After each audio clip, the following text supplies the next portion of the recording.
Assalamualaikum warahmatullahi wabarakatuh. Assalamualaikum.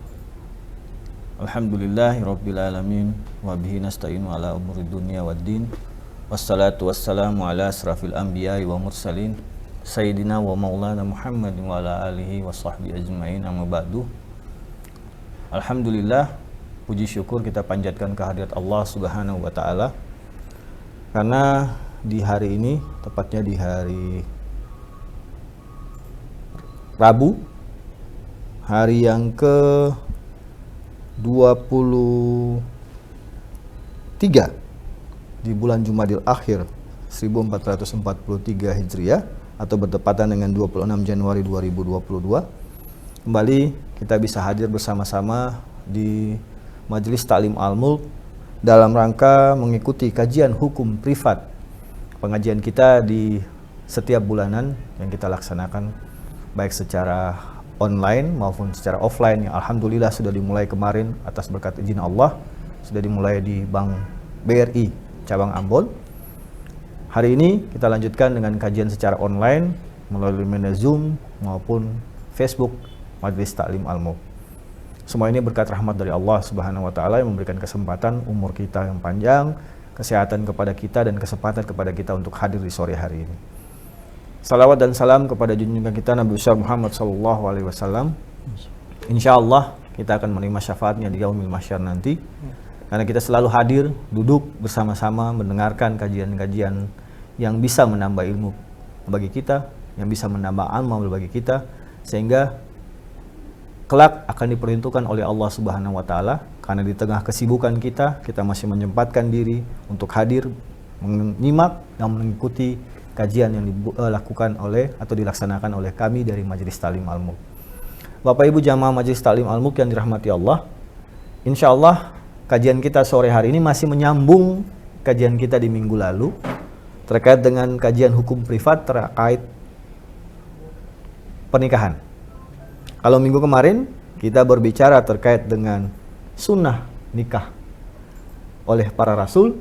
Nah, kali ini bersama Ustadz kita, Ustadz Husain Abdul Aziz Arbi. Assalamualaikum Ustadz. Salam. Kita akan membahas terkait dengan wanita yang diharamkan menikahinya. Wah, ini bahasanya agak sedikit berat ya Ustadz ya. Kenapa wanita yang diharamkan dinikahi? Wanita yang Nanti ya ibu-ibu pasti bertanya, wah kenapa nih pembahasannya kok wanitanya? Apa memang bapak-bapak tidak diharamkan untuk menikahi? Nah, berarti semua bapak halal dong, kan Ustadz? Iya.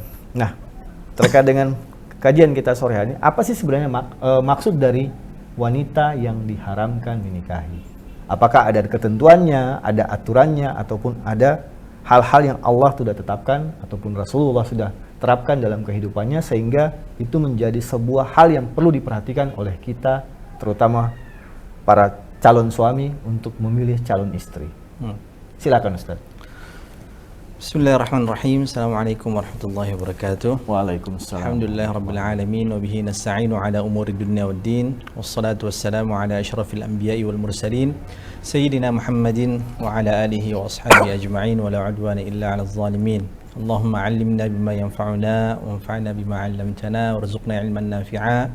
اللهم لا سهل إلا ما جعلته سهلا وأنت تجعل الحزن والصعب إذا شئت سهلا رب اشرح لي صدري ويسر لي أمري واحلل عقدة من لساني يفقهوا قولي. ما بعد, para jamaah Majelis Ta'lim Al-Mulk yang dirahmati Allah Subhanahu wa taala, segala puji kehadirat Allah Subhanahu wa taala yang telah memberikan kepada kita nikmat yang begitu banyak sekali, sehingga pada sore kali ini kita kembali dipertemukan oleh Allah Subhanahu wa taala dalam majlis ilmu. Mudah-mudahan Allah Subhanahu wa taala senantiasa memberikan keistiqamahan kepada kita semua.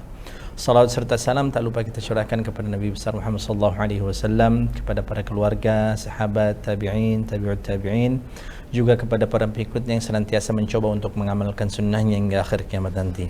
Jamaah sekalian, di antara salah satu hal yang menjadi maksud dan tujuan agama Islam ini diturunkan kepada seluruh umat manusia, ya, yang dikenal dengan istilah maqasidus syariah menurut Imam Syatibi rahimahullah, ya, setidaknya ada 5 hal yang menjadi kebutuhan darurat yang harus terpenuhi.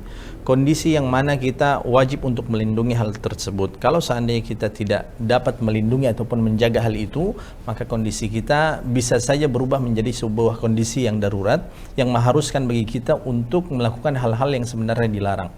Maka Imam Syatibi rahimahullah ketika beliau menjelaskan terkait dengan kondisi darurat, minad daruriyatil al-khams, di antara 5 kondisi darurat yang betul-betul dijaga di dalam agama Islam adalah di antaranya hifdzun nasl, menjaga keturunan. Sehingga pada pertemuan sebelumnya mungkin sudah dibahas terkait dengan sunnah-sunnah Nabi Muhammad SAW.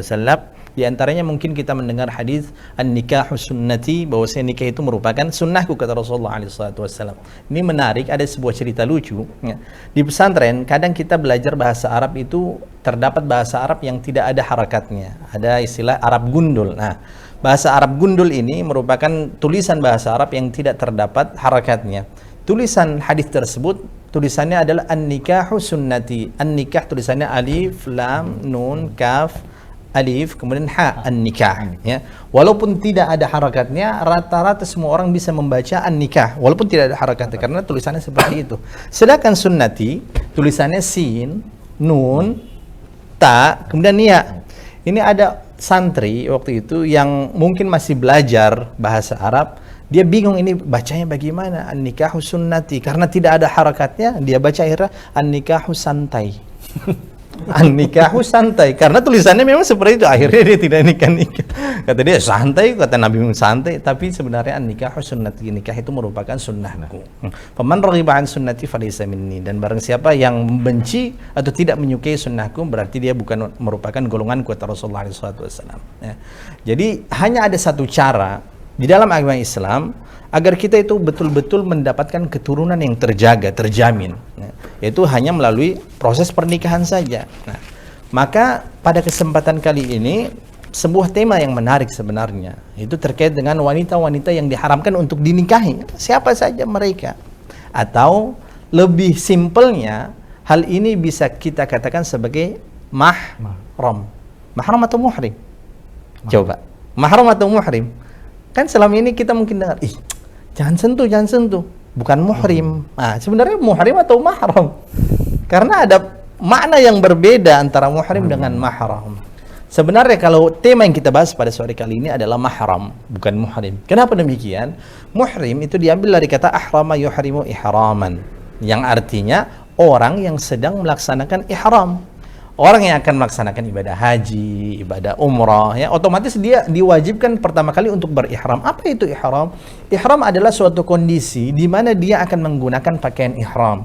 Kalau laki-laki kan pakaian ihramnya 2 helai kain saja, dan disunahkan berwarna putih, tidak menggunakan pakaian apapun kecuali 2 helai kain putih tersebut. Sedangkan bagi wanita boleh bebas menggunakan pakaian apa saja, akan tetapi diharuskan untuk menutup aurat, tidak transparan, dan juga tidak membentuk tubuh. Nah, orang yang akan melaksanakan ibadah haji diwajibkan untuk berihram, ya, menggunakan pakaian ihram, dan juga dia akan mengambil niat di tempat yang sudah ditentukan, yang dikenal dengan istilah miqat. Miqat nanti terbagi menjadi 2, miqat makani berkaitan dengan tempat, dan miqat zamani berkaitan dengan waktu. Nah, itu permasalahan muhrim. Jadi orang yang akan melaksanakan ibadah haji ataupun umrah itu disebut sebagai orang yang berihram atau muhrim. Nah, kenapa demikian? Karena ketika dia sudah berihram, ada beberapa hal, beberapa pekerjaan yang diharamkan bagi orang tersebut untuk dilakukan. Contoh, setelah dia sudah mengucapkan niat, misal niatnya labbaik Allahumma hajjan atau labbaik Allahumma umratan, atau yang mau menggunakan nawaitul umrata wa haramtu biha lillahi ta'ala, ala kulli hal itu merupakan bagian dari pelafalan niat, melafazkan niat tersebut. Nah, ketika dia sudah mengucapkan niat tersebut, maka ada beberapa hal yang tadinya dihalalkan bagi orang tersebut untuk dilakukan, akan tapi setelah mengucapkan niat tersebut, dia statusnya pekerjaan tersebut berubah menjadi sebuah hal yang haram. Contoh misalnya, kan selama ini kita boleh-boleh saja mandi menggunakan sabun, menggunakan deodoran, wangian, potong kuku, cukur kumis, dan lain sebagainya, kan itu merupakan hal yang dibolehkan. Tetapi setelah dia mengucapkan labbaik Allahumma umratan, saya niat aku penuhi panggilanmu ya Allah untuk menunaikan ibadah umrah, maka yang tadinya pekerjaan tersebut, mandi menggunakan sabun, gosok gigi menggunakan yang tadinya boleh, tapi setelah dia mengucapkan niat, maka statusnya menjadi sebuah hal yang diharamkan. Nanti setelah dia mengerjakan tawaf dan sa'i ketika umrah misalnya hanya ihram, kemudian tawaf, sa'i, setelah itu tahallul. Tahallul itu apa? Tahallul adalah sebuah proses untuk menghalalkan kembali sebuah hal yang tadinya diharamkan untuk dia lakukan ketika dia sedang melaksanakan ibadah tersebut. Diambil dari kata tahallala yatahallalu, ditandai dengan proses cukur rambut. Setelah dia cukur rambut, maka tadinya yang diharamkan bagi dia untuk bagi laki-laki menggunakan pakaian yang berjahit misalnya. Tapi setelah dia tahallul, dia kembali dihalalkan untuk menggunakan pakaian yang berjahit dan lain sebagainya. Itu disebut sebagai muhrim, orang yang sedang melaksanakan ihram. Sedangkan mahram maksudnya adalah orang yang diharamkan bagi kita untuk kita nikahi. Nah, orang-orang atau siapa-siapa saja yang diharamkan bagi kita sebagai seorang laki-laki ataupun perempuan untuk menikahi mereka. Ya. Maka permasalahan ini betul-betul harus clear, harus tuntas bagi seorang muslim untuk mengetahui permasalahan ini. Kenapa demikian? Afwan nih. Di antara salah satu hal, di antara salah satu dosa yang paling sering kali dilakukan oleh umat Islam, ya, terutama mungkin umat Islam Indonesia secara umum ya mungkin. Di antara dosa yang paling sering dilakukan pertama kali setelah bulan Ramadan pada hari Idul Fitri adalah kita tidak mengetahui batasan-batasan mahram kita. Siapa saja mahram kita sehingga kita anggap semua wanita itu merupakan saudara kita, semua orang wanita pada saat itu merupakan sanak famili kita, sehingga kita bersalam-salaman seenaknya saja. Padahal Rasulullah SAW beliau menyampaikan bahwa aku lebih baik menggenggam batu bara yang sedang menyala dibandingkan aku bersentuhan dengan perempuan yang bukan mahramku. Nah, sehingga hal ini menjadi catatan penting yang harus kita ketahui bersama. Dan harus clear permasalahan ini. Siapa saja mahram kita, siapa saja orang-orang yang diperbolehkan bagi kita untuk bersentuhan dengan mereka, lawan jenis kita, tanpa menggunakan penghalang, dan siapa saja di antara mereka yang boleh untuk kita nikahi dan lain sebagainya. Ini disebut sebagai mahram. Dan ternyata permasalahan mahram ini kenapa dibahas secara detail oleh Allah Subhanahu wa taala? Karena memang untuk menjaga nasab dan juga keturunan kita di antaranya. Ketika Rasulullah menganjurkan kepada kita sebagai laki-laki untuk menikah dengan seorang perempuan, kan kata Rasulullah, biasanya seorang laki-laki itu akan memilih pasangan karena 4 hal, ya kan? Karena 4 kriteria, diantaranya agama, kemudian faktor kekayaan, faktor kedudukan, dan juga faktor nasab. Ya. Dan Rasulullah merupakan seorang nabi yang nasabnya itu betul-betul paling bagus, paling baik, paling terjaga, dan tidak ada satu suku pun ya, di seluruh dunia ini yang disanjung oleh Allah Subhanahu wa taala secara khusus, ya, jadi secara khusus disanjung oleh Allah Subhanahu wa taala kecuali satu suku saja. Itu suku Quraisy. Dan itu merupakan sebuah penyanjungan yang betul-betul dahsyat yang Allah Subhanahu wa taala tekankan kepada mereka, liila fi Quraisy. Sedangkan ketika Allah menyebutkan beberapa suku yang lain, itu setidaknya Allah menyebutkan terkait dengan apa yang telah mereka lakukan, kemaksiatan ataupun dosa, ataupun Allah sebagai apa, penghinaan yang Allah Ta'ala tunjukkan kepada mereka. Kaum Ad, kaum Thamud, itu kan suku-suku juga, bagi kaum-kaum yang telah disebutkan oleh Allah di dalam Al-Quran. Tapi proses penyebutan yang Allah Subhanahu wa Ta'ala sebutkan dalam Al-Quran itu bukan bentuk pujian bagi mereka, sanjungan bagi mereka, tapi sebagai bentuk penghinaan yang Allah Ta'ala tekankan kepada mereka, berikan kepada mereka. Tunkahul mar'a li arba', seorang wanita itu biasanya dinikahi karena 4 hal: agama, harta, kemudian kedudukan ataupun jabatan, dan yang terakhir adalah nasab. Rasulullah merupakan seorang nabi yang terakhir dari bangsa Quraisy. Makanya bagaimana kalau sekarang kita lihat, rata-rata orang Arab yang berada di Indonesia itu mereka masih betul-betul menjaga keturunan mereka. Karena kenapa? Mereka tahu siapa saja mahram-mahram mereka, mereka tahu siapa saja orang-orang yang diharamkan bagi mereka untuk mereka nikahi, dan siapa saja yang diperbolehkan. Sekarang misal, saya ingin bertanya, sepupu, kira-kira sepupu itu orang yang diharamkan di dalam agama Islam untuk kita nikahi atau tidak? Mahram kita atau bukan sepupu itu? Coba Bang Fadli. Sepupu itu mahram bukan? Bukan. Bukan. Yang di sana? Mahram. Kalau mahram berarti haram untuk nikah. Coba sekarang yang ada Al-Quran, yang memegang Al-Quran ataupun yang handphone, ya, kita buka sama-sama surah An-Nisa halaman 81 ayat 22 dan 23. Ayat 22 dan 23. Itu Allah Subhanahu wa taala secara jelas, secara detail betul menyebutkan siapa saja mahram kita. Dan setidaknya mahram tersebut itu akan terbagi menjadi dua. Yang pertama, mahram yang diharamkan bagi kita untuk kita nikahi yang sifatnya itu selamanya disebut sebagai minal muharramat al muabbadiyah, ya. Orang-orang yang diharamkan untuk kita nikahi dan statusnya itu selamanya. Sampai kapan? Sampai kita meninggal, sampai hari kiamat pun statusnya sebagai mahram diharamkan. Dan yang kedua, statusnya itu mahram yang sifatnya sementara, muaqqat. Dia sifatnya sementara. Kalau seandainya hilang suatu sebab, maka status mahramnya pun hilang, otomatis kita boleh menikah dengan mereka. Kan banyak konsekuensi ketika seorang lawan jenis itu menjadi mahram kita. Di antaranya kita boleh bersentuhan langsung dengan mereka, auratnya juga, mohon maaf, bukan sampai semuanya, tapi kalau mereka tidak menggunakan hijab itu juga boleh dipandang oleh kita, boleh dilihat, ya. Itu terkait dengan waktu. Ada yang sifatnya selamanya dan ada yang sifatnya sementara saja. Dan mahram ini itu dia juga akan terbagi menjadi 3 sebab kenapa orang tersebut bisa menjadi mahram kita. Yang pertama, sebab pertama, orang tersebut menjadi mahram kita karena faktor nasab. Itu yang pertama. Karena faktor nasab. Dan yang kedua, orang tersebut menjadi mahram kita karena faktor susu. Ya, ibu susu segala macam, ya. Radha'ah disebut sebagai radha'ah. Dan yang ketiga adalah al-musahara, karena sebab pernikahan. Jadi seorang akan memiliki mahram itu pasti karena 3 sebab saja. Imma itu karena nasab, faktor nasab, keturunan.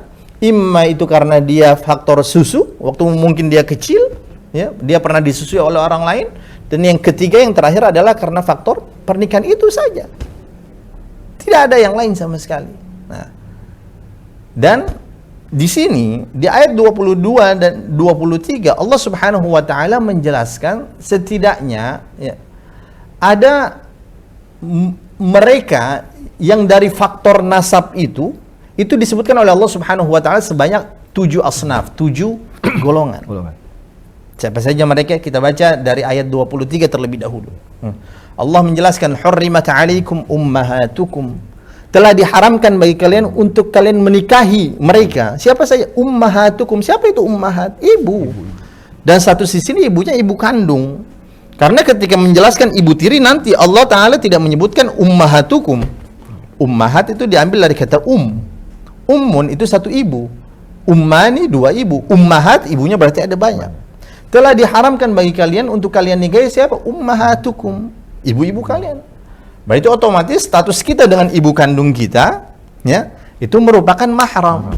Makanya kalau sama ini mungkin ketika kecil atau bahkan sampai sekarang kita mau pergi kemana masih ada orang tua kita, ibu kita salim. Nah, kalau bukan mahram ibu kita, maka otomatis kita tidak diperbolehkan untuk salim.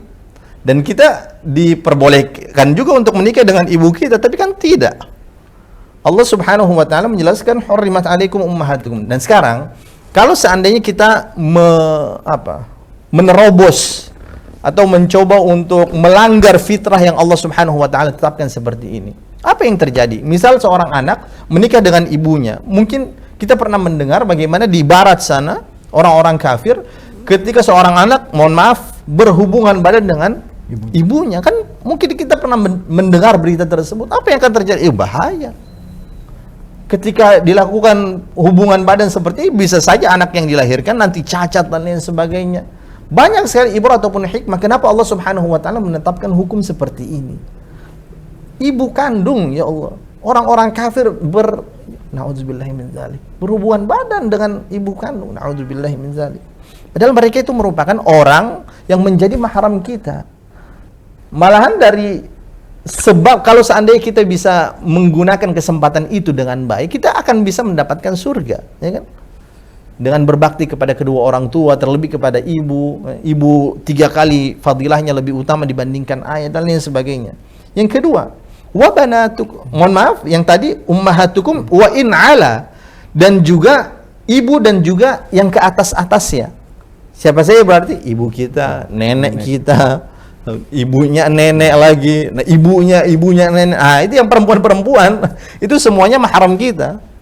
Jadi kalau seandainya ibunya cantik, neneknya juga cantik misalnya, tiba-tiba kita suka sama nenek, itu nggak boleh ya, itu nggak boleh. Itu nggak boleh untuk kita nikah karena mereka merupakan mahram kita. Jadi kalau ada sebuah rumus, kalau disebutkan bagian atas itu berarti ke atasnya, jalur ke atasnya itu juga merupakan bagian mahram kita.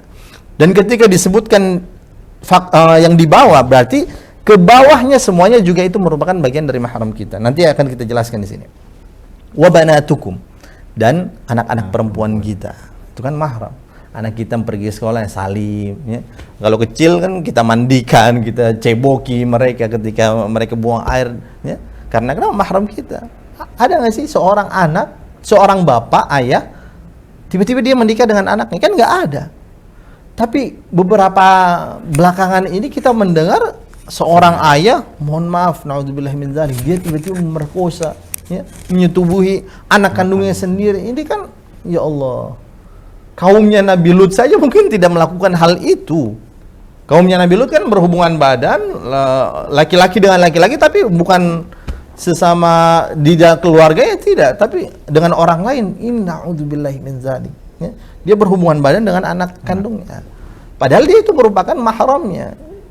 Apa itu mahram? Ya tidak boleh kita menikah dengan anak kita kan. Siapa sih orang yang menikah dengan anaknya sendiri, anak kandung? Kan nggak ada, tidak ada sama sekali. Anak perempuan ini ketika dia punya anak lagi perempuan, berarti cucu jatuhnya ya, nanti ada lagi cicit. Nah itu tidak boleh sama sekali untuk kita nikahi. Karena kenapa? Jatuhnya mahram, jatuhnya mahram kita, diharamkan untuk kita nikahi. Yang berikutnya, wa akhawatukum. Siapa itu akhawat? Akhawat itu merupakan bentuk jama dari ukhtun. Ukhtun artinya saudari atau saudara perempuan, baik kakak ataupun adik perempuan. Kakak perempuan ataupun adik perempuan itu disebut sebagai akhwat. Akhwat. Kalau di bahasa Inggris kan mau kakak mau adik disebutnya sister. Ya. Begitu juga di dalam bahasa Arab, mau kakak mau adik disebut sebagai ukhtun. Jamaknya akhwat. Ukhtun, ukhtani, akhwat. Ya. Kalau ikhwan yang laki-laki mufradnya bentuk tunggalnya akhun, akhani, nanti berubah jadi ikhwan. Kalau akhwat asal katanya adalah ukhtun, ukhtani, dan akhwat, saudari perempuan kita, baik kakak perempuan ataupun adik perempuan, kan haram. Tapi syariat ini dia tidak berlaku di zaman Nabi Adam alaihissalam. Syariat ini dia tidak berlaku di zaman Nabi Adam alaihissalam. Kenapa? Karena di zaman Nabi Adam tidak ada orang lain kecuali anak-anaknya Nabi Adam saja. Tapi di zaman Nabi Adam, ketika ibunda Hawa alaihissalam melahirkan, itu pasti kembar. Dan kembarnya laki-laki perempuan, laki-laki perempuan. Setiap lahir kembar, cuma berbeda jenis kelamin. Syariat yang berlaku pada saat itu, anak pertama yang laki-laki tidak boleh langsung menikah dengan kembarannya perempuan itu, tapi harus selang-seling. Hal inilah yang menyebabkan Qabil cemburu terhadap Habil, karena Qabil yang berperawakan lebih tampan, lebih gagah, dia akhirnya mendapatkan pasangan yang biasa-biasa saja, sedangkan Habil yang mukanya biasa-biasa saja, dia mendapatkan istri yang jauh lebih cantik, terbakar api cemburu. Jadi syariat seperti ini itu tidak berlaku di zaman Nabi Adam. Kenapa? Karena tidak ada orang lain, mau menikah dengan siapa lagi? Manusia pada saat itu hanya itu saja ya. Tapi setelah zaman Nabi Adam, pada zaman Nabi berikutnya syariat tersebut langsung terhapus. Baik. Akhwatukum, kakak kita ataupun adik-adik perempuan kita. Yang berikutnya wa ammatukum. Amma. Kalau di Ambon kita sering mendengar istilah amaya, amaning, amma siapa, amma siapa. Apa sih arti amma? Amma itu artinya bibi. Cuma di dalam bahasa Arab ada perbedaan antara bibi dari pihak ayah dan bibi dari pihak ibu. Begitu juga paman. Paman dari pihak ayah bahasanya sendiri, paman dari pihak ibu itu bahasanya sendiri. Bibi dari pihak ayah disebut sebagai ammatun dari pihak ayah. Saya yang tangan kanan saya ini pokoknya dari jalur ayah, anggaplah dari jalur ayah. Ammatun itu bibi dari pihak ayah, sedangkan paman dari pihak ayah ammun. Jadi ammun dengan ammatun. Sedangkan bibi dari pihak ayah disebut sebagai bibi dari pihak ibu disebut sebagai khalatun, sedangkan paman dari pihak ibu disebut khalun. Jadi ammun dengan ammatun, khalun dengan khalatun. Kenapa dibedakan penyebutannya? Karena hal ini juga akan berpengaruh kepada wali yang bisa menikahkan anak perempuan kita. Wali yang bisa menikahkan anak perempuan kita, misalnya kita tidak ada, itu hanya dari jalur nasab ayahnya saja, pihak laki-laki. Sedangkan dari pihak perempuan itu tidak bisa sama sekali. Misalnya orang tuanya tidak ada, akhirnya otomatis misal dia jatuhnya ke paman. Nah, kalau pamannya itu dari pihak ibu, maka orang tersebut, paman tersebut tidak bisa menikahkan keponakannya. Tapi kalau paman dari pihak ayah, dari jalur ayah, maka paman tersebut dia bisa menikahkan keponakannya pada saat itu. Sehingga di dalam bahasa Arab ada perbedaan antara nasab dari jalur ayah dengan jalur ibu. Karena kita kan sebagai seorang anak, kita akan mengikuti jalur bapak, nasab bapak kita. Baik. Allah Subhanahu wa taala menjelaskan di antara mahram kita selanjutnya adalah wa ammatukum. Ammat diambil dari kata ammatun. Sampai di jadi amaya, amaning, ama siapa, ama ini. Itu artinya bibi, tapi bibi dari pihak ayah. Kita kalau seandainya punya bibi, kalau ketemu salaman, ya salam. Kalau di Indonesia malah salim begitu. Jadi cium tangannya. Boleh? Ya boleh saya karena mahram kita. Tapi pertanyaannya, misal di samping saya adik saya ini perempuan, ya, perempuan punya bibi ammah dari pihak ayah nih, dari pihak ayah. Nah, bibi tersebut punya suami. Pertanyaannya, apakah suaminya bibi itu mahram kita atau bukan? Atau gini, saya punya paman nih, laki-laki. Paman tersebut punya istri. Istri itu mahram kita atau bukan? Ternyata jawabannya adalah bukan. Karena di dalam ayat ini Allah Subhanahu wa taala tidak menjelaskan suaminya bibi atau istrinya paman. Tidak disebutkan oleh Allah Subhanahu wa taala. Mahram kita siapa di sini? Wa ammatukum, bibi. Ya, bibi dari pihak ayah itu mahram kita, haram untuk kita nikahi. Ini karena masih muda misalnya, ya, bibinya masih muda, kemudian cantik lagi, ya. Tiba-tiba kita karena ya umurnya tidak jauh beda naksir sama bibi. Kan mungkin saja kan? Mungkin saja. Bolehkah? Jawabannya adalah tidak boleh. Kenapa? Karena bibi tersebut itu merupakan bagian dari mahram kita. Yang berikutnya wa khalatukum. Ternyata bukan hanya bibi dari pihak ayah, tapi bibi dari pihak ibu pun beliau atau mereka merupakan bagian dari mahram kita. Siapa lagi yang menjadi bagian dari mahram kita? Wa banatul akh. Banat artinya anak-anak perempuan. Al-akh saudara kandung. Berarti siapa? Saudara kandung kita punya anak siapa? Keponakan. Keponakan perempuan kita, keponakan yang perempuan ya, jenis kelaminnya. Itu merupakan bagian dari mahram kita yang tidak diperbolehkan untuk kita menikahi mereka. Berarti statusnya kita sebagai paman ya. Kita sebagai paman ke keponakan kita, nah itu haram. Haram untuk kita nikahi karena mereka merupakan mahram kita. Berikutnya wa banatul ukhti. Sama keponakan. Kalau yang tadi anaknya saudara laki-laki kita, kalau ini anaknya saudara perempuan kita, saudari kita. Tapi semuanya anaknya yang perempuan. Misal saya nih, saya kan 7 bersaudara. Ya.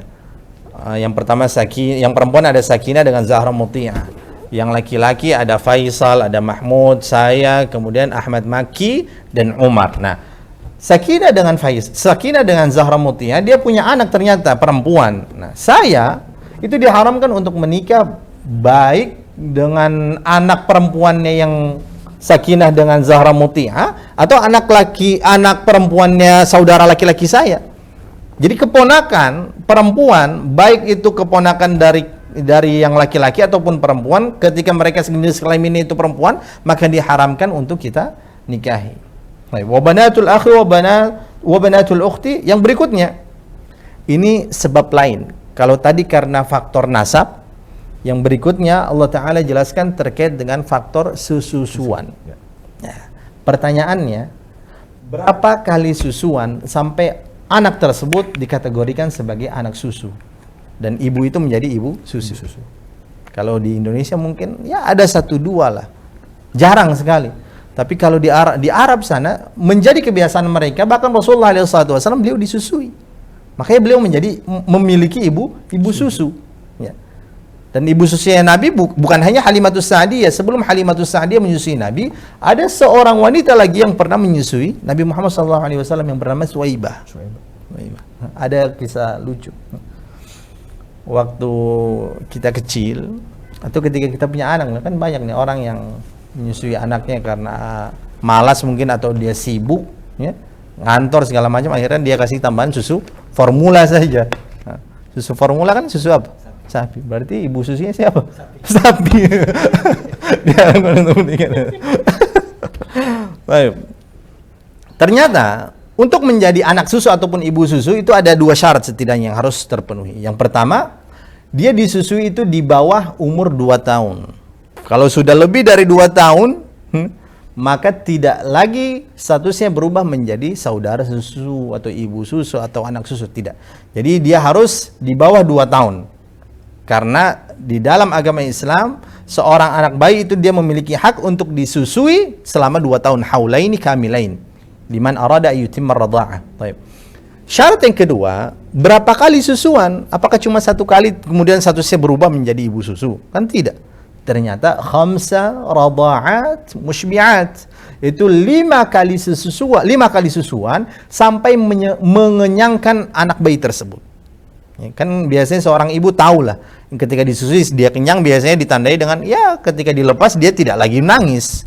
Biasanya kalau dia belum kenyang, dia masih haus, dia masih lapar, ketika dilepas dia akan tetap menangis. Nah, jadi harus sampai 5 kali disusui sampai kenyang.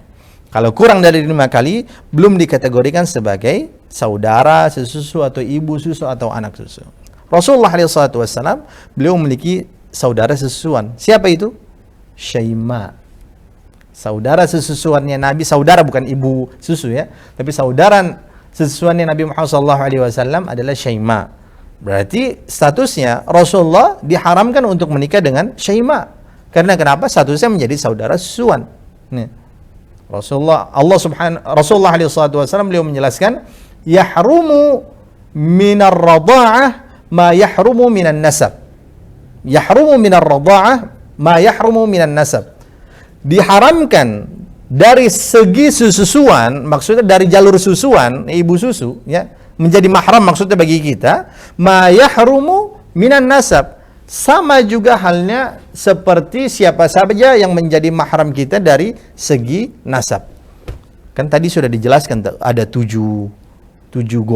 wanita yang menjadi mahram kita dari faktor nasab. Nah, ketika kita memiliki ibu susu, maka status ibu susu tersebut ketika beliau memiliki nasab-nasab sama seperti 7 orang tadi yang sudah disebutkan pertama kali oleh Allah Subhanahu wa taala, maka dia statusnya juga haram bagi kita. Misalnya ya, saya mungkin pernah dulu, ini misal saya, dulu saya pernah disusui oleh seorang wanita. Ya, sampai kenyang di bawah umur 2 tahun, 5 kali kenyang, ya. Otomatis ibu tersebut menjadi ibu susu saya. Rasulullah bersabda, yahrumu minar radha'ah ma yahrumu minan nasab, ya. Karena faktor susuan tersebut, maka orang-orang yang nasabnya dengan ibu kita yang menjadi mahram beliau itu menjadi mahram juga bagi kita. Itu maksudnya. Kalau ibu tersebut memiliki anak perempuan, ya, maka berarti anak perempuan itu menjadi mahram kita. Ibu tersebut memiliki keponakan perempuan, maka keponakan perempuan tersebut juga menjadi mahram kita. Kita diharamkan untuk menikah dengan keponakan ibu susu kita. Kalau ibu susuan kita tersebut memiliki kakak perempuan ataupun adik perempuan yang cantik, misalnya masih muda lagi, itu tetap diharamkan bagi kita. Karena kenapa? Karena kita sudah menjadi anak susuan beliau. Karena saya sudah menjadi anak susuannya ibu tersebut, maka saya diharamkan untuk menikah dengan anak ibu susu saya, ya, saudari perempuannya ibu susu saya, ataupun cucu, ataupun keponakan, ataupun nenek, dan seterusnya. Ya, Rasulullah bersabda, yahrumu minar radha ma yahrumu minan nasab. Jadi karena faktor susuan tersebut, maka orang-orang yang menjadi mahram dari faktor nasab, dari segi nasab ini, jalur nasab, itu juga berlaku pada sesi ini. Baik. Yang berikutnya, Allah menjelaskan, wa ummahatukum allati arda'nakum, yang berikutnya wa akhawatukum minar radha'ah. Siapa? Saudara atau saudari-saudari sesusuan. Ya. Wa akhawatukum minar radha'ah. Akhawat kan saudari-saudari. Saudara perempuan maksudnya, minar radha'ah, sesusuan. Itu juga diharamkan. Yang berikutnya, wa ummahatu nisaikum. Wa ummahatu nisaikum. Ini dari faktor pernikahan. Dari faktor pernikahan. Siapa? Wa ummahatu nisaikum. Ummahat artinya ibu. Nisaikum, perempuan kalian. Ibu dari istri kita. Siapa? Mertua. Mertua kita itu mahram kita. Sampai kapan? Selamanya. Sampai kapan? Sampai selamanya. Mertua kita itu merupakan mahram kita. Yang berikutnya, warabaibukum allati fi hujurikum min nisaikum allati dakhaltum bihin. Ini maksudnya apa? Warabaibukum allati fi hujurikum min nisaikum allati dakhaltum bihin. Adalah mereka, yaitu para laki-laki yang menikah dengan seorang janda. Tapi janda tersebut memiliki anak perempuan. Misal si fulan nih, jangan saya. Si fulan, si A misalnya. Si A nih dia kesemsem sama janda. Cantik.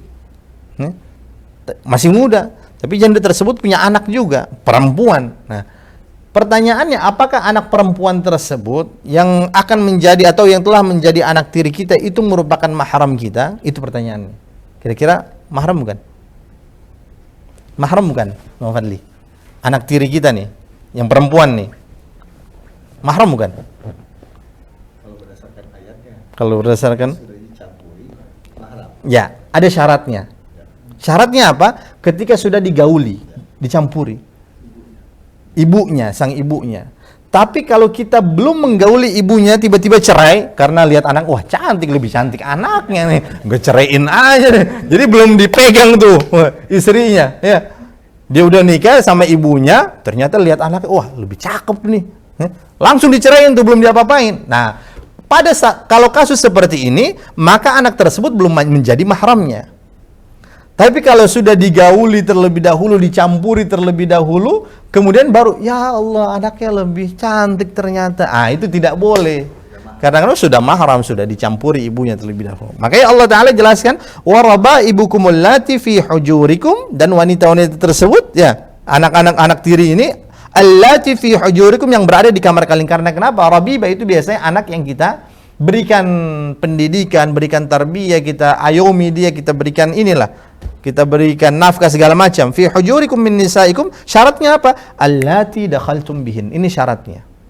Yang telah kalian gauli, yang telah kalian setubuhi, mohon maaf.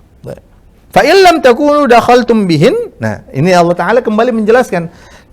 Maka apabila kalian tidak menggauli mereka, jadi istri kita itu yang janda ini tidak kalian gauli, fala junaha alaikum, maka tidak menjadi masalah, bukan merupakan sebuah kesalahan apabila kalian ceraikan wanita tersebut kemudian menikah dengan anaknya. Tapi kira-kira mau nggak tuh anaknya, ibunya habis?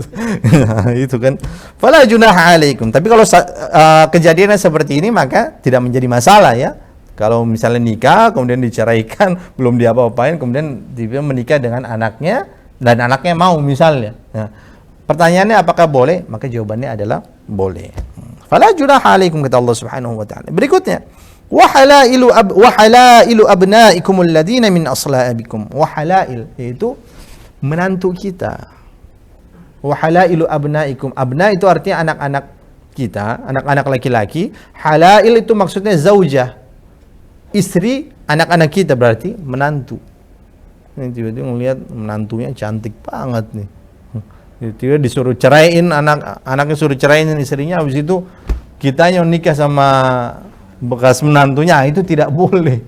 Tidak boleh karena kenapa? Statusnya haram sampai kapan? Sampai ila yaumil qiyamah. Wa halailu abnaikumul ladina min aslabikum. Jadi menantu kita tidak diperbolehkan. Dan yang berikutnya, wa an tajma'u bainal ukhtain illa ma qad salaf. Yaitu kita menggabungkan, menikah dengan dua saudara kandung. Kalau ini sifatnya apa? Ini sifatnya sementara. Kalau yang ini sifatnya sementara. Kita menikah dengan dua saudara kandung sekaligus itu tidak boleh. Kecuali apa yang telah terjadi sebelum syariat ini diturunkan. Jadi dulu pernah terjadi, mungkin sebelum syariat ini diturunkan ya, ditetapkan, pernah terjadi misalnya saya menikah dengan istri saya. Tapi setelah itu saya menikah lagi dengan adik istri saya yang perempuan. Dulu pernah terjadi. Makanya Allah Subhanahu wa taala menjelaskan wa anta illa ma qad salaf, kecuali apa yang telah terjadi dulu. Makanya Allah Ta'ala tutup innallaha kana ghafurur rahim. Tapi setelah syariat ini diturunkan, bagi mereka yang mungkin masih memiliki istri dua dan kakak beradik itu statusnya, maka disuruh pilih salah satunya saja. Sedangkan satunya lagi diceraikan. Tapi kapan diperbolehkan untuk, misal saya nikah dengan kakaknya, kapan saya diperbolehkan untuk menikah lagi dengan adiknya? Ketika saya tidak lagi menjadi suami dari orang tersebut, atau misalnya istri saya meninggal duluan, habis itu saya menikah dengan adiknya, atau terjadi perceraian, si fulan misalnya terjadi perceraian dengan fulana, kemudian dia akhirnya menikah dengan adiknya, itu diperbolehkan. Ini pengharaman seperti ini sifatnya sementara. Kalau yang ini seperti ini yang terakhir ini. Baik. Yang berikutnya kita kembali lagi kepada ayat yang atasnya. Ayat 22 Allah Ta'ala jelaskan, wala tankihu ma nakaha aba'ukum minan nisa'i illa ma qad salaf. Di sini Allah Ta'ala menjelaskan ibu kandung kita dengan ummahat. Ya. Tadi kan ibu kandung kita kan Allah Ta'ala sebutkan ummahat. Sedangkan ibu tiri Allah Ta'ala tidak menyebutkan ummahat. Allah Ta'ala sebutkan siapa? Wala tankihu, dan janganlah kalian nikahi ma nakaha aba'ukum minan nisa, siapa saja yang telah dinikahi oleh bapak kalian minan nisa dari perempuan, illa ma qad salaf, kecuali apa yang telah terjadi. Berarti siapa? Ibu tiri kita. Misal nih, bapak kita nikah nih. Bapak kita nikah, ayah kita nikah, tiba-tiba diceraikan. Tiba-tiba diceraikan. Statusnya, apakah kita boleh menikah dengan ibu tiri kita tersebut? Jawabannya adalah tidak diperbolehkan. Kecuali di zaman dulu. Di zaman dulu pernah terjadi, atau mungkin sering terjadi. Ya. Misal, bapak kita menikah dengan wanita masih muda, tiba-tiba diceraikan, atau bapak kita meninggal dunia, maka anaknya tersebut yang akan menikahi bekas istri ayahnya itu. Makanya Allah Ta'ala jelaskan kembali, illa ma qad salaf, kecuali apa yang telah terjadi. Innahu kana fahishatan wa maqtaw wa sa'a sabila. Jadi setidaknya ada 7 dari segi nasab, dan dari 4 dari segi pernikahan. Dari segi pernikahan. Sedangkan dari segi sesusuan itu sama saja dengan dari segi nasab. Ya. Dan siapa saja mereka yang statusnya itu sementara mahramnya, tadi yang pertama menggabungkan menikah dengan saudara kandung. Jadi 2 saudara kandung langsung tidak diperbolehkan, dan juga tidak diperbolehkan kita menikah, misalnya istri kita, kemudian di saat yang bersamaan kita juga menikah dengan bibinya. Nah, itu tidak boleh juga. Baik bibi istri kita dari pihak ayahnya, jalur ayah atau ibu. Terdapat dalam sebuah hadis, Rasulullah menjelaskan tidak diperbolehkan bagi kalian untuk menikah dengan seorang wanita, dan di saat yang bersamaan kalian juga menikah dengan bibinya. Baik bibi dari pihak ibu ataupun pihak ayahnya. Ya. Kecuali ya istri kalian itu sudah kalian ceraikan, baru kalian lebih memilih bibinya. Itu. Yang berikutnya, yang sifatnya sementara adalah istri orang lain. Jelas, itu disebutkan dalam salah satu kitab, istri orang lain itu mahram yang sifatnya sementara. Ketika dia sudah diceraikan, ya, dan masa iddahnya itu sudah habis, maka boleh saja kita menikah dengan mereka. Baik. Yang berikutnya adalah al-mar'ah al-mu'taddah, seorang wanita yang berada dalam masa iddah, itu diharamkan. Baik masa iddahnya ini karena diceraikan atau karena faktor meninggal dunia. itu juga merupakan mahram yang sifatnya sementara. Selesai masa iddahnya, ya boleh saja kita menikah dengan mereka. Boleh saja kita menikah dengan wanita tersebut. Tapi yang berikutnya, zawajul musyrikah. Kita menikah dengan seorang wanita musyrik. Itu tidak diperbolehkan. Berbeda antara musyrik dengan ahlul kitab ya. Ahlul kitab mungkin sudah kita jelaskan, atau mungkin pernah dijelaskan, dan saya kalau tidak salah pernah menjelaskan terkait dengan ahlul kitab. Pandangan ulama ada yang membolehkan dan ada yang mengatakan ahlul kitab sekarang bukan orang Yahudi dan Nasrani sekarang bukan lagi merupakan bagian dari ahlul kitab. Itu sudah pernah saya bahas singgung sedikit. Tapi yang berikutnya adalah almar'atuz zaniyah, seorang wanita pezina. Itu diharamkan bagi kita untuk menikahi mereka, kecuali ketika orang tersebut, wanita tersebut, pelacur itu, dia bertaubat kepada Allah, baru dihalalkan untuk kita nikahi. Tapi kalau dia belum bertaubat, maka statusnya adalah diharamkan bagi kita untuk kita nikahi. Itu setidaknya terkait dengan mahram. Siapa saja wanita-wanita yang diharamkan untuk kita nikahi, dan konsekuensinya tadi sudah kita jelaskan di awal. Diperbolehkan bagi kita untuk bersentuhan, ya, bersalaman dengan mereka, terlihat auratnya yang wajar sekalipun, ya, itu merupakan hal yang diperbolehkan. Di antaranya itu, Allah Ta'ala alam. Jamaah ilmu yang dirahmati Allah Subhanahu wa taala.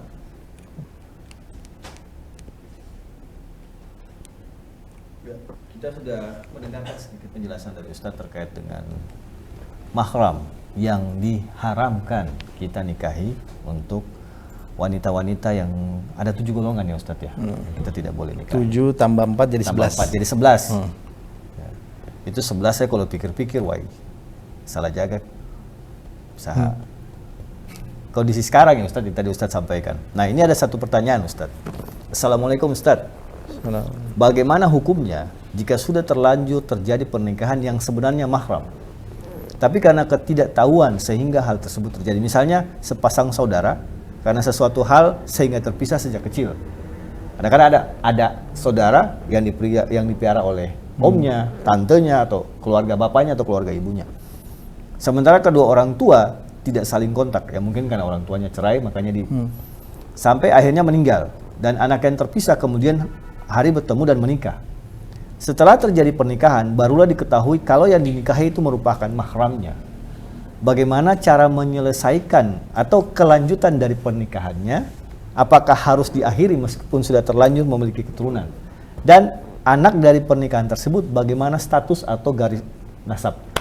Nah, Allah Ta'ala alam, kasus seperti ini juga pernah terjadi di Arab Saudi. Pernah terjadi pernikahan antara saudara kandung yang karena sudah lama terpisah, dan satu lagi kasusnya dia baru mengetahui setelah dia memiliki anak ternyata wanita tersebut merupakan saudara susuan. Maka seorang hakim itu pasti akan dikembalikan kepada hakim, pasti akan memutuskan untuk apa? Faskhun nikah, membatalkan pernikahan tersebut. Ya otomatis, karena kenapa? Ya dia merupakan orang yang diharamkan untuk kita nikahi. Karena sudah terlanjur, ya sudah terlanjur. Karena ketidaktahuan kita misalnya, ya, dan sudah terlanjur menikah anak, ya sudah. Tapi konsekuensinya adalah kita tetap harus membatalkan pernikahan tersebut. Faskhun nikah. Karena kalau seandainya kita sudah tahu, karena ya Allah tanggung nih udah punya anak, tanggung nih punya anak, udah nikah, udah gede lagi, ya, udah mulai pada sukses segala macam, ya, tetap tidak diperbolehkan. Justru kalau kita tetap melanjutkan, kita akan mendapatkan dosa. Tapi kalau seandainya pada saat itu kita tahu, kemudian kita mencoba langsung menyelesaikan dan kita batalkan pernikahan tersebut, ya insya Allah Allah Ta'ala akan mengampuni karena faktor ketidaktahuan kita pada saat itu. Berikutnya anaknya bagaimana? Anaknya ya kita tetap memberikan nafkah kepada dia. Kita tetap memberikan nafkah kepada dia. Sedangkan status anak tersebut Allah Ta'ala alam, dia akan tetap kembali nasabnya kepada sang ayah. Allah Ta'ala alam. Dia akan kembali status nasabnya kepada sang ayah. Allahu a'lam. Jadi tetap harus faskhun nikah, diputuskan pernikahannya, diakhiri. Tapi statusnya tetap di bawah nasabnya sang ayah, dan tetap sang ayah harus membiayai. Nah, Ustaz, dari tadi kita bicara tentang nasab berdasarkan mahramnya, ya kan? Ada yang sudah diatur dalam Al-Quran. Namun di luar itu ada juga nggak? Ada misalnya gini. Kita mau menikah dengan perempuan, tapi berdasarkan sifatnya agama melarang atau agama mengharamkan kita menikahi wanita-wanita tersebut. Ini kan kalau di garis keturunan kita sudah tahu jelas nih. Ini. Tapi kan ada juga orang karena sifat, kelakuan, atau tingkah lakunya selama hidup yang membuat kita sebenarnya diharamkan juga untuk menikahi. Contoh. Kalau saya baca dari satu tulisan yang saya baca tadi, ini ditulis oleh, apa yang ditetapkan oleh Imam Al-Ghazali. Beliau menyatakan bahwa dalam bukunya, beliau menulis, Imam Al-Ghazali mengatakan bahwa terdapat 6 sifat wanita yang tidak boleh dinikahi dan perlu diwaspadai supaya tidak salah memilih. Yaitu al-ananah, al-mananah, al-hananah, al-hadaqah, al-barakah, dan al-sadaqah. Itu maksudnya apa, Ustaz? Terkait dengan sifat-sifat tersebut, itu setidaknya ya, kurang lebih ya, kita lebih dianjurkan untuk memilih wanita yang tidak, misalnya tidak suka berpenampilan yang mengumbar aurat ya, suka ya hal-hal keburukan lah pokoknya. Intinya sih itu. Nah, tapi statusnya apakah kita memang betul-betul diharamkan menikah dengan mereka? Tentu jawabannya tidak. Hanya saja ini merupakan bagian dari anjuran saya. Kenapa demikian? Karena menurut para ulama, al-hiyal madrasatul ula. Seorang ibu, dia merupakan madrasah pertama bagi anak-anak kita. Madrasah pertama. Kalau kita ingin memiliki keturunan-keturunan yang saleh, maka yang harus kita lakukan adalah yang pertama kali benahi terlebih dahulu diri kita, dan yang kedua adalah berusaha mencari ibu yang betul-betul bisa mendidik anak-anak kita menjadi anak-anak saleh. Suatu ketika Imam Hasan Al-Basri, beliau pernah ditanya oleh orang pada saat itu, "Wahai Imam Hasan Al-Basri, saya memiliki anak 4 tahun nih. Udah 4 tahun, kira-kira hal apa yang paling baik, yang paling bagus saya ajarkan kepada anak saya?" Imam Hasan Al-Basri kaget. "Apa? 4 tahun? Udah terlambat," kata Imam Hasan Al-Basri. "Engkau sudah terlambat. Kalau kita kan 4 tahun, ya 4 tahun kan anak-anak. Ya, kita berikan ajaran apalah, inilah, itulah, hafal Quran, hafal doa-doa kecil, doa-doa pendek, segala macam. Ya, kita anggap ya, dia masih merupakan waktu terbaik untuk kita berikan pelajaran. Tapi menurut Imam Hasan Al-Basri, udah terlambat. Lalu kapan waktu terbaik untuk kita berikan pelajaran? Ketika engkau mencari pasanganmu," kata Imam Hasan Al-Basri.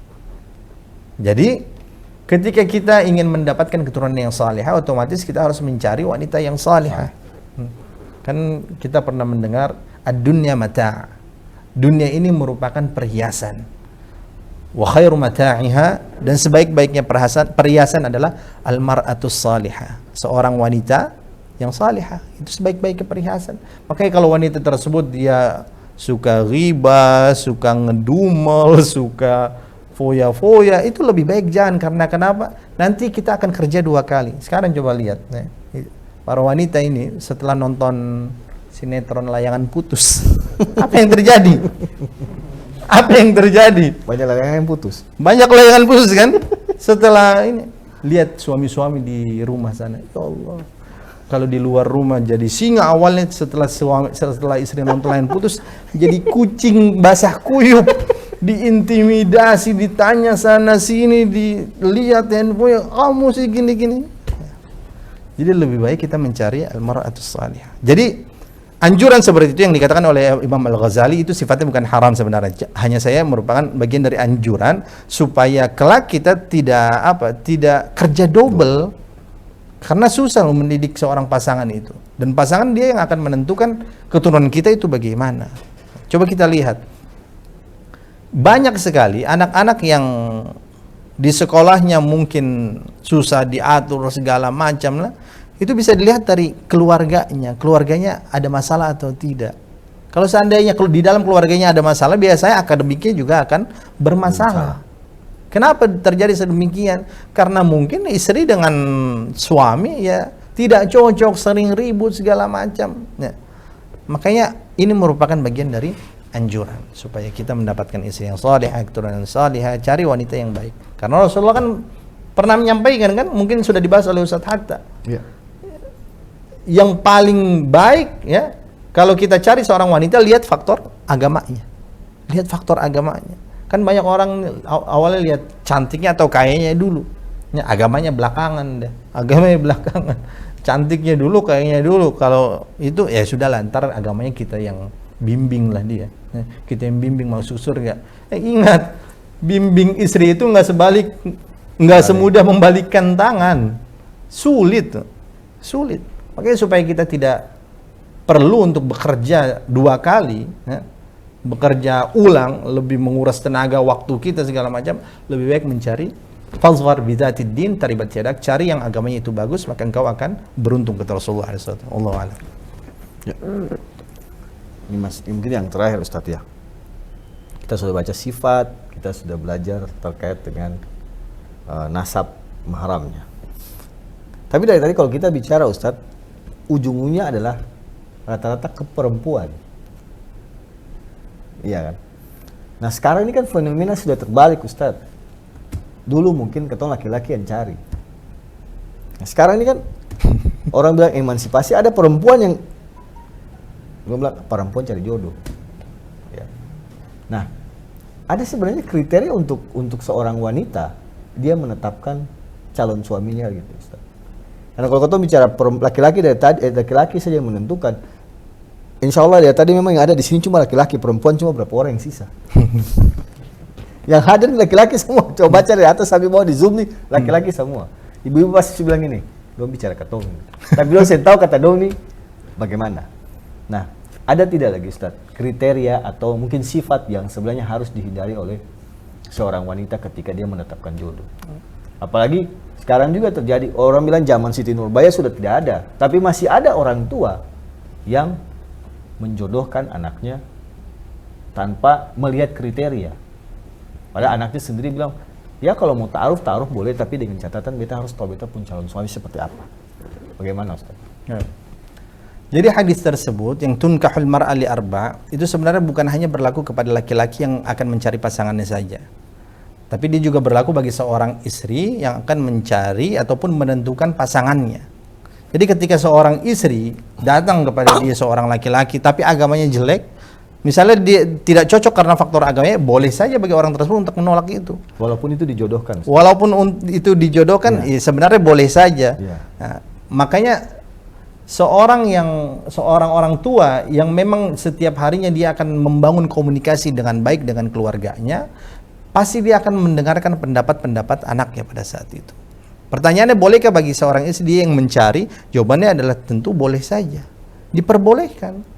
Tapi sebaiknya hal ini disampaikan dan dikomunikasikan kepada orang tuanya, terlebih kepada ayah dan juga ibunya. Kenapa? Karena yang akan menjadi wali bagi dia adalah ayahnya. Kalau seandainya dia tidak mampu membangun komunikasi yang baik dengan ayahnya, maka yang dikhawatirkan adalah ayahnya tidak mau menikahi dia dengan pasangannya atau calon pasangannya yang dia idam-idamkan selama ini.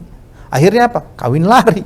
Kan repot kawin lari, kawin duduk aja kita capek, apalagi kawin lari. Kawin duduk kayak salaman, senyum, foto, capek kita duduk berjam-jam, apalagi kawin lari. Ya. Nah, kan Rasulullah sampaikan, la nikaha illa biwaliyin wa syahidai adl. Tidak sah hukum pernikahan seseorang kecuali terdapat wali bagi wanita tersebut dan 2 orang saksi yang adil. Ya. Kalau laki-laki sih nggak butuh wali memang kalau kita menikah. Jadi misalnya orang tua ayah saya masih hidup, ya, tiba-tiba saya mau nikah dengan ini, di mana nggak disaksikan orang tua sekalipun ya sah-sah saja, nggak ada masalah. Tapi kan problemnya bagi seorang wanita. Nah, kalau dulu di zaman Rasulullah SAW biasanya, misal ada orang datang mau minta anaknya pada saat itu datang, kemudian orang tuanya tanya nih ke anak perempuannya, diam aja. Nah, kalau di zaman dulu diamnya tersebut sukutuha dalilun ala muwafaqatiha. Diamnya perempuan tersebut itu sebuah tanda ataupun indikasi bahwa dia itu setuju ataupun sepakat terhadap pendapat orang tuanya. Itu dulu. Kalau sekarang bagaimana? Wallahu taala a'lam. Jadi jawabannya boleh-boleh saja, tapi sebaiknya disampaikan kepada orang tua dengan cara yang baik, dikomunikasikan dengan cara yang baik, dan tentunya orang tua itu pasti pengalamannya jauh lebih banyak lah dibandingkan kita. Sehingga masukan-masukan dari orang tua ataupun masukan-masukan dari anak itu didiskusikan sehingga nanti mudah-mudahan akan muncul hasil yang terbaik. Dan sebelumnya harus bagi kita untuk istikharah. Kira-kira calon ini memang sudah tepat bagi kita atau belum nih? Ini ada meme gitu lucu. Ya Allah, kalau dia bukan jodoh kita, ya Allah, kalau dia bukan jodoh saya, jadikan dia nggak punya jodoh ya. Kan keterlaluan ya. Wallahu a'lam. Bapak Ibu jamaah Majelis Ta'lim Al-Mulk yang rahmati Allah, jikalau masih ada pertanyaan, kita masih punya waktu kurang lebih 2-3 menit ke depan sebelum kita mengakhiri kegiatan pengajian kita di sore hari ini. Banyak hal sebenarnya yang mungkin masih harus kita gali, Ustaz. Ini kita baru sampai pada mahram, nasab, mahram, sifat. Belum masuk ke aturannya, hukumnya. Tadi Ustaz Risa sudah menyinggung. Seorang anak perempuan walaupun dia pilih jodoh sendiri, tapi kalau bapaknya tidak kasih izin tidak boleh menikah. Tapi banyak juga kejadian yang sekarang ini bapak mau kasih izin, saya om kasih izin, yang penting bapak po ade kasih izin nikah. Akhirnya walinya langsung diloncat, itu tidak diperbolehkan. Makanya, padahal orang tua laki-lakinya tuh masih hidup. Masih hidup, betul. Hanya karena alasan bla bla bla dia bilang bapak suka kasih izin, om yang kasih nikah. Padahal kan sebenarnya harus berhati-hati hukumnya. Nah, itu yang saya bilang tadi, kita mungkin akan masuk ke dalam sampai ke hukum dan aturannya. Karena ini kan memang betul-betul untuk menikah bukan sebuah hal yang mudah dalam Islam. Apapun yang terjadi kita tetap harus punya aturan, punya ketentuan-ketentuan yang tidak bisa kita langgar. Sudah dinyatakan dalam nasab, dalam segala macam. Ya, tapi fenomena masih sering terjadi. Yang Ustadz sampaikan tadi, tiba-tiba saudara kandung dengan saudara kandung, tiba-tiba di pelaminan dia dengan dua perempuan, yang ternyata satunya adik kandung, yang pengantinnya ternyata kakak adik kandung. Nah, inilah yang terjadi. Makanya jamaah Majelis Ta'lim Al-Mulk yang rahmati Allah, ini mungkin pelajaran buat kita juga. Mungkin memang sebagian besar di antara kita yang hadir di sore hari ini sudah pada menikah, sudah punya keluarga, punya anak, punya istri. Namun kita juga harus berhati-hati karena jangan sampai keluarga kita, anak-anak kita, ponakan-ponakan kita yang padanya kita sudah tahu ketentuannya tapi kita masih ya sudahlah, biarkan saja. Karena kayak tadi Ustadz bilang, ada sepupu dengan sepupu yang tidak tahu tetap diizinkan menikah. Padahal kan kalau garisnya harusnya kita lihat dulu, betul enggak ini sepupunya sepupu berapa puluh kali. Kalau sepupunya satu kali, ya harus kita sampaikan bahwa memang belum saatnya untuk kalian menikah. Nah, ini kita punya satu pertanyaan lagi, Ustadz. Assalamualaikum warahmatullahi wabarakatuh. Ustadz, bagaimana kalau orang tuanya saudara kandung, baik sesama saudara kandung perempuan, sesama saudara kandung laki-laki maupun sesama saudara kandung laki-laki dan perempuan? Apakah anak-anaknya masuk dalam kelompok mahram? Tunggu, maksudnya bagaimana nih? Siapa? Sepupu? Iya, itu yang baru saya... Oh, sepupu. Sepupu dia bukan bagian dari mahram. Sepupu dia bukan bagian dari mahram. Yang mahram itu kan tadi kan ibu, anak, bibi, keponakan, itu mahram. Sedangkan sepupu itu bukan bagian dari mahram. Sehingga ketika kita misalnya sudah besar, sepupu kita yang lawan jenis juga sudah besar, itu tidak diperbolehkan untuk salaman karena bukan mahram kita. Dan diperbolehkan untuk menikah. Ini kalau orang-orang Arab nih, ya, itu masih banyak di antara mereka yang menikah dengan sepupunya. Sepupu, baik sepupu dari pihak ayah ataupun pihak ibu. Kan ada yang menyangka kalau dari pihak ayah tidak boleh, dari pihak ibu boleh atau sebaliknya. Jadi ternyata dua-duanya, baik sepupu dari pihak ayah ataupun dari pihak ibu, itu bukan merupakan mahram kita. Jadi hati-hati, terutama di saat lebaran nih, kan banyak yang salaman saja nih. Itu akan menjadi dosa pertama kali yang kita lakukan, padahal Allah Ta'ala sudah membersihkan dosa-dosa kita. Kecuali dari ya itu adik kakak saudara kandung ya, adik saya dengan adik saya, anaknya itu yang memang tidak boleh sama-sama nikahkan. Tapi kalau yang sepupu-sepupuan ya, sepupu yang tadi saya sampaikan. Jadi kita juga harus perhatikan, jangan sampai orang sini kamu udah fokus sepupu jangan kawin. Akhirnya. Iya betul. Nah, ini lagi masih ada pertanyaan Ustaz. Assalamualaikum Ustaz.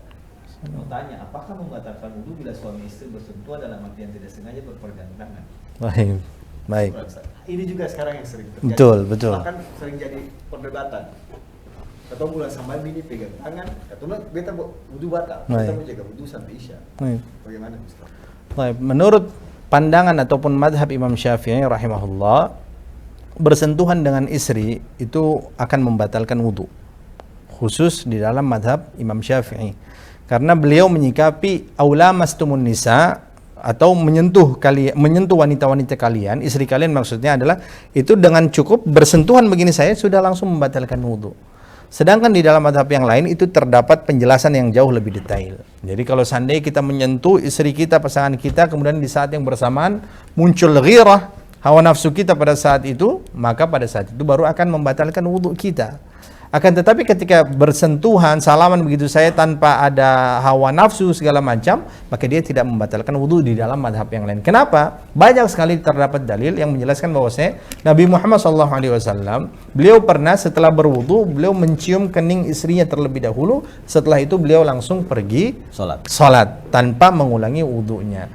Kalau seandainya kita menggunakan madhab Imam Syafi'i, maka jawabannya batal, tentunya batal. Tapi kalau menurut madhab yang lain, dia tidak batal. Terserah jamaah sekalian mau berpegang kepada madhab yang siapa, masing-masing memiliki dalilnya. Tapi saya secara pribadi, saya kalau dengan istri bersentuhan itu tidak membatalkan selagi tidak ada hawa nafsu. Saya lebih memilih pendapat ini, walaupun ada pendapat yang lain, diantaranya pendapat Imam Syafi'i yang mengatakan bersentuhan dengan istri itu membatalkan wudu. Nah, nanti mungkin permasalahan ini kalau kita jabarkan, kita tarik kepada permasalahan haji di dalam tawaf misalnya, dalam kondisi normal itu repot kalau seandainya kita tetap mengikuti madhab Imam Syafi'i.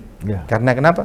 Baku susu, desek-desekan, penuh orang di situ. Sengaja ataupun tidak sengaja hampir bisa dipastikan kita akan bersentuhan dengan lawan jenis. Kalau kita tetap berpegang di dalam madhab Imam Syafi'i, pasti batal, otomatis akan mengulangi wudu kita dan juga tawaf kita. Tapi kalau pada saat ini kita mengambil pendapat yang lain yang lebih memudahkan bagi kita pada saat itu karena kondisinya menuntut demikian, maka ini juga menjadi permasalahan yang diperbolehkan. Itu perbedaan pandangan di kalangan ulama. Masih ada lagi kayaknya muncul itu chat. Oh ini izin sholat maghrib untuk Bapak Arnis di Tual, mungkin di Tual sudah masuk waktu maghrib Ustaz. Sementara di Ambon masih 9 menit lagi baru sholat maghrib. Ya. Jadi kalau kita bicara tentang membatalkan wudu, memang masih sampai saat ini memang masih banyak hal yang kadang-kadang terjadi perbedaan. Kadang-kadang karena ini, kenapa sih pegang itu wudu batal. Tapi ada juga yang ya sudahlah pegang saja karena memang sebenarnya tidak membatalkan selama yang kayak Ustadz bilang tadi tidak menimbulkan hawa nafsu di dalamnya. Malah kadang suka iseng, pegang nih, batal. Nah, sontok kaki kita batal. Nah Ustadz, kalau kita kembali kepada tema yang kita bahas sore hari ini, Ustaz, tadi Katun bilang sepupu bukan boleh. Saudara kandung yang ketemu setelah sekian lama baru ketemu tiba-tiba menikah, batalkan nikahnya. Ibu tiri yang kita mau nikahkan, selama belum digauli, anak tirinya Katun bisa. Tapi kan sekarang ini juga ada fenomena yang sering terjadi, dan kemarin kita sempat bahas dengan Ustadz Hatta bahwa diharamkan menikah karena ada satu tujuan. Tong menikah, contoh nikah itu menjadi hukumnya yang jadi sunnah dan wajib menjadi haram ketika tong menikah. Beta nikah C, habis beta nikah beta talak C. Nah, tapi kan ada beberapa kali kita sering melihat ternyata ada juga yang memang terjadi nikah tidak digauli istrinya, tiba-tiba diceraikan. Nah, itu sebenarnya kalau dengan kondisi seperti itu, Ustaz, Allah sudah menetapkan itu sebuah haram, itu hukumnya haram. Tapi kalau niat itu masih tetap ada dalam hati kita karena dendam, mungkin dulu orang tuanya pernah menyakiti orang tua kita dan kita membalasnya dengan seperti itu. Pisah, Ustaz misalnya, tiba-tiba sadar pingin balik lagi. Apakah yang tadinya haram itu hukumnya atau akan berubah ataukah sifatnya masih sementara? Setelah dia menyesal, iya, dia akhirnya mau balik lagi. Iya. Boleh atau tidak begitu ya?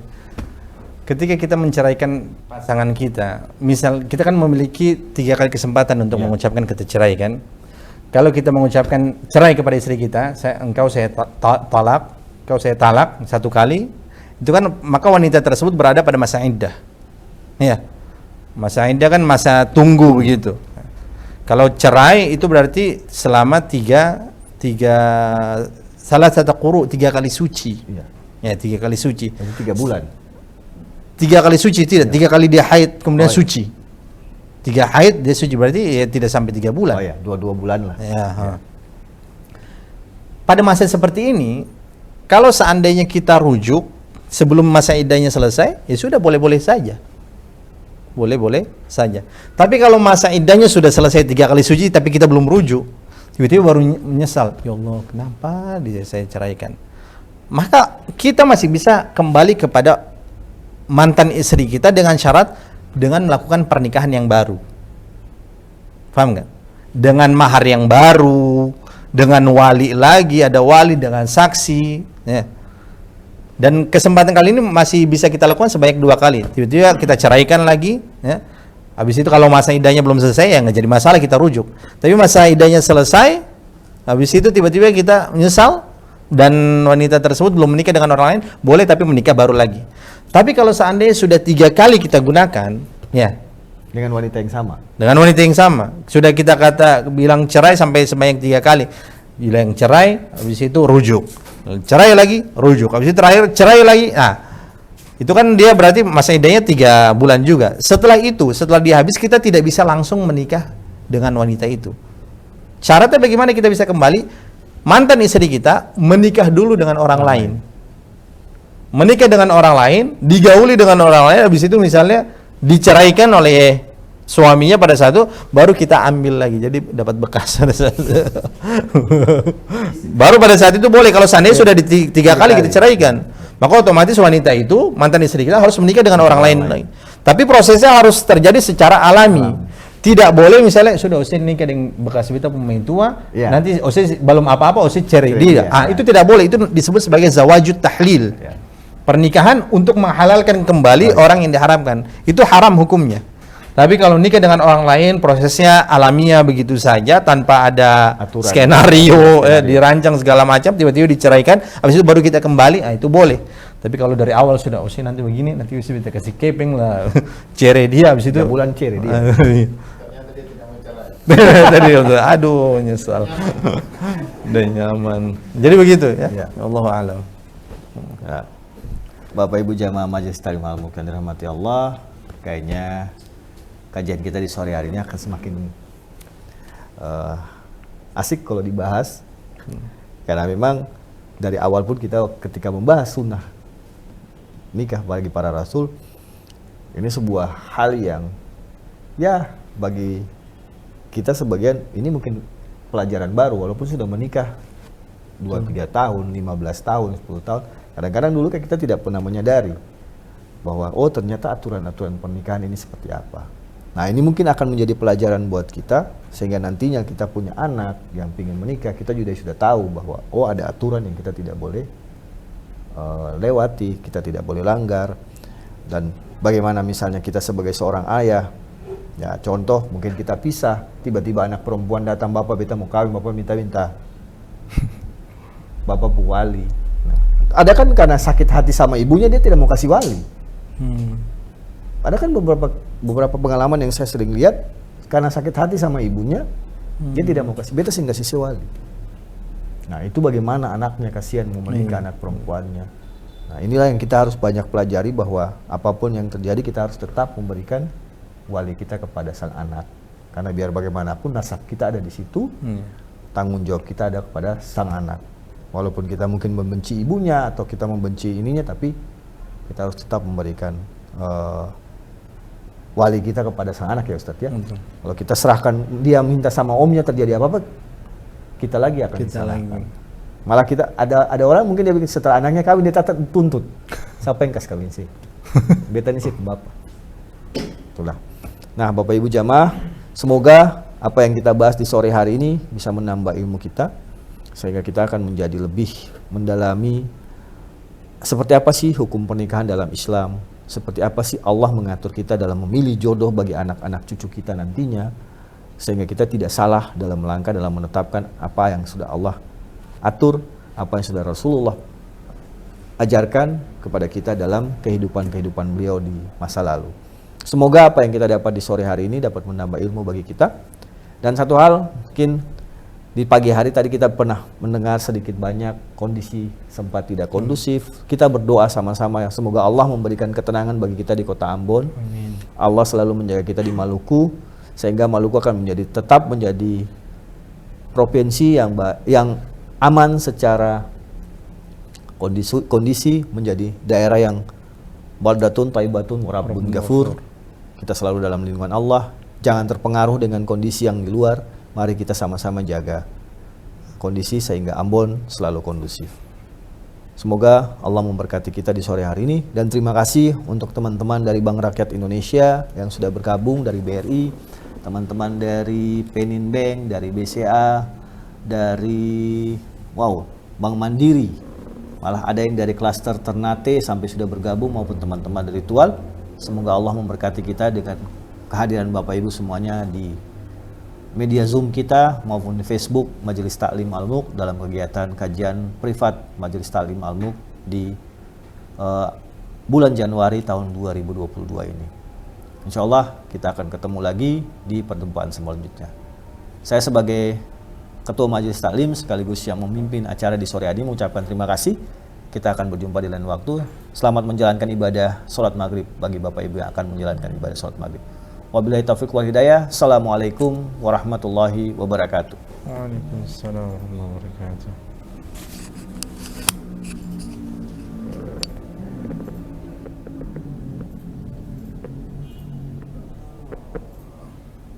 Kaum kiri, kaum kiri.